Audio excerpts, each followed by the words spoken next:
Hey everyone, my name's Matt Fitzgerald. Like all of you, I'm here to talk a little bit about myself and what defines me.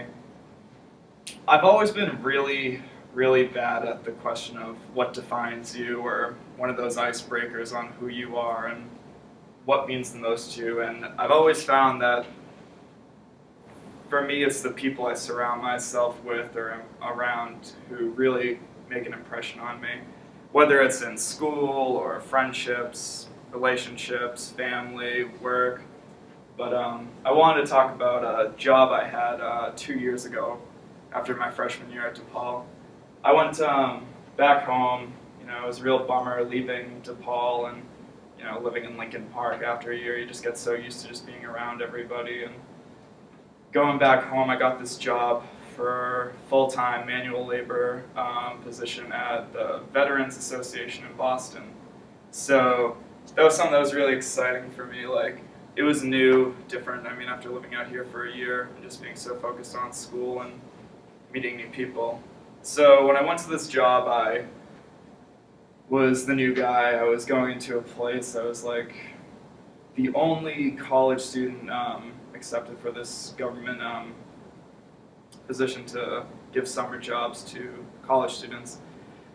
So when I walked in the first day, I had my Timberland boots on, and they were pretty clean, and it's kind of the nickname I got for the first couple weeks of this job. These were all Vietnam vets, they were Iraq vets, just kind of like in your face, like been around kind of guys, but I'm this 19-year-old kid just walking in with a fresh face, looking naive, and they didn't expect too much from me. They kind of gave me a hard time, laughed, joked around with me. But one thing I've always put emphasis on, like I was saying, was just doing the best that is expected of me.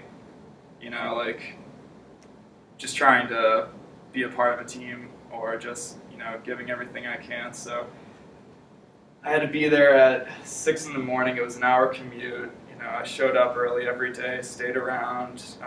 If any jobs were needed of me with maintenance or cutting the lawns. And at first they just expected me to grab coffees for them, or go pick up something like scratch tickets from the 7-Eleven or something like that. But I mean, I haven't been like shy to getting my hands dirty and that stuff. And I started trying to get in with this new group and start helping them out and taking leadership with them, and they really started respecting me over the time I was there.